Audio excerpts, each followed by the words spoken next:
Hi, I'm Ken, and as you can see, I've just finished ironing. Now, most people don't like ironing, but I don't mind. I mean, I've got a steam iron. Makes life a lot easier.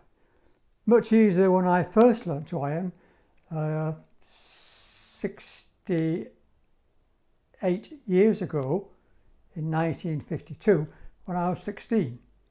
I had joined the RAF as an RAF apprentice at RAF Halton, the #1 school of technical training. We did 3 years there, learning how to fix engines and also going to school. We also learnt to do ironing, washing. We had to do our own washing, our own ironing, and so we had to do it properly. In fact, if we didn't do it properly, the sergeant would make us do it again, and again, and again, and again, until it was correct. So I did learn how to iron correctly. We also went to school. We didn't just mend engines, we also went to school. And the schools and the engineering wing were at the bottom of a hill. And our accommodation was at the top of a hill. So every morning after breakfast, we would line up outside a band and march down the hill. Sometimes the band was a brass band, sometimes a pipe band, and sometimes bagpipes. We'd march down the hill, go to the schools or the workshops, and then at dinner time, or if you want to be posh, call it lunchtime, we would march up the hill again. Then after dinner, we would march down the hill again. And then when we'd finished our work in the schools or the workshops, we'd march up the hill again. It reminded me of that song, The Grand Old Duke of York. He had 10,000 men. He marched them halfway up the hill, but we didn't march upward halfway, we marched right to the top. I have fond memories of that, really. Halton was probably the best 3 years of my life before I married Jean, that was. And at Halton, we learnt to look after ourselves. In fact, I remembered after Jean died, I went to a dinner club for old folk like me, where we paid £3.50 for a main course, a dessert and a cup of tea. And at the table where we were sitting, there was a lady who was known to be rather inquisitive, shall we say. And she said to me, "How can you manage now your wife is dead? What about your ironing and your washing?" And I replied, I think I shocked her, by saying, "I can do anything a woman can do except have a baby." So this helped me during this pandemic, really, because I've been able to look after myself, which is just as well, because no one from the health department or from the social services ever inquired after how I was doing. Fortunately, I've got some good grandkids living nearby, and they made sure I wasn't in any trouble. Anyway, back to the story again. I don't mind ironing, but I don't like ironing fitted sheets.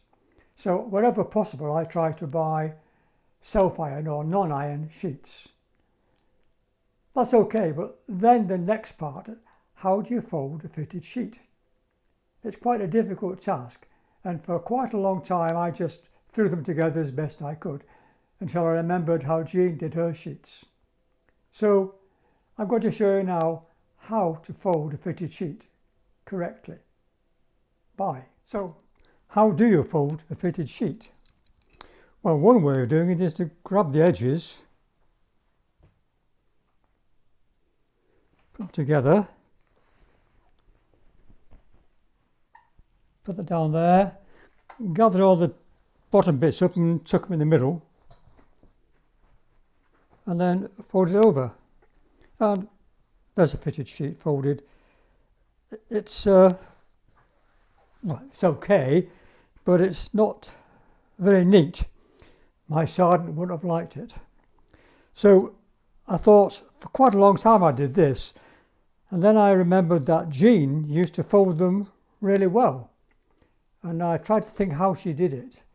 And what I've done is I've practiced and practiced and practiced, and hopefully this will show you how to fold a fitted sheet Correct. Now the first thing to do is to lay one of the short edges straight at the top with the sheet facing on the ironing board so the seams are nice neat seams.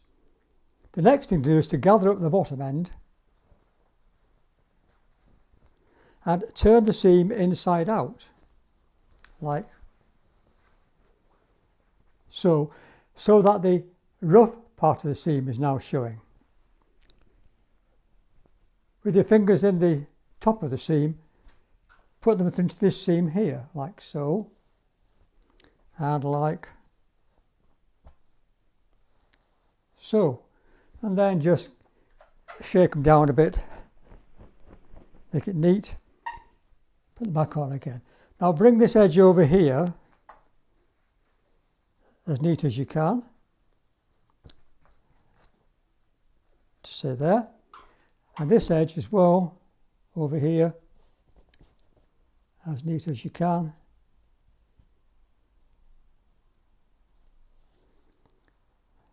To there. Now just join them to the middle. And this one to the middle. Take the bottom of the sheet, fold it in like so. Turn the sheet over, and there we have a nicely, neatly folded sheet. My sergeant would have approved of that, I think. Now, Jean did this, and I'd forgotten how to do it really, because I didn't do much ironing when Jean was alive. But there we are. That's how to fold a fitted sheet. Well, there we are. That's how to fold a fitted sheet. Here are the sheets and pillowcases together. You can see they make a nice, tidy setting. Well, I hope you enjoyed that video. If you practice this for a few times, you should be able to fold a fitted sheet nice and easily. Just one small point. This is a single sheet. If you want to fold a double sheet, you either have to have extremely long arms or you have to have somebody help you. I used to help Jean because her arms weren't very long, and mine are certainly not very long. So there we are, folding a fitted sheet. Bye.